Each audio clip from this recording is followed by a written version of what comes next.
বাবা এমন একটা ফিলিংস, বাবার ফিলিংসটা যে কেউ বুঝে না, যারা হারাইছে তারা বুঝে। এই ঈদের মধ্যেও, হায় হায়, এই ঈদের মধ্যেও অনেক হতভাগা ঈদের নামাজ পড়ে এসেও বাবাকে জড়িয়ে ধরেছে, কিন্তু অনেক হতভাগা আছে যারা বাবাকে জড়িয়ে ধরতে পারে না, জড়িয়ে ধরে বলতে পারে না বাবা তোমাকে ভালোবাসি, বাবা তোমাকে ঈদ মোবারক জানাই। কেন কেন বলতে পারে নাই? হয়তো বাবা থাকে বিদেশ। তার থেকে বড় কষ্টের বিষয় হচ্ছে বাবা কবর নামক জগতে শুয়ে আছে। কত বড় আফসোসের বিষয় হইলে, আসলে জীবনের সবচেয়ে বড় আফসোসের বিষয় হচ্ছে যার বাবা নাই।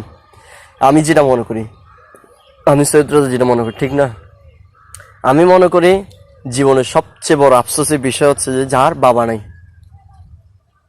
কারণ বাবা না থাকলে সে ছোট হোক বড় হোক যেরকম হোক, হায় হায়, ইশকের মামলা, হাকিকতের মামলা, বাবাকে যদি হারিয়ে ফেলে সে, আচ্ছা আরেকটা কথা, বাবা যত শত্রু হোক, অনেক সময় আছে না বাবা শত্রু, বাবা শত্রু হোক, দিন শেষে মন থেকে কান্না অটোমেটিক চলে আসবে। কেন বাবা নাই?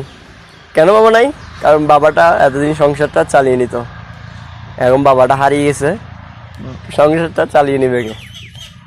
আয় আল্লাহ,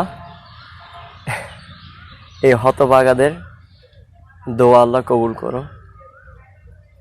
বাবা অবস্থানটা তো কেউ, বাবার স্থানটা তো কেউ ফিল আপ করতে পারবে না। বাবার স্থানটা ফিল আপ করতে না পারলেও আল্লাহ বাবার বাবা আমরা আছি এরকম বাবার সাপোর্টটা যেন ফ্যামিলি থেকে পাই, আল্লাহ সেতু বিধান করো।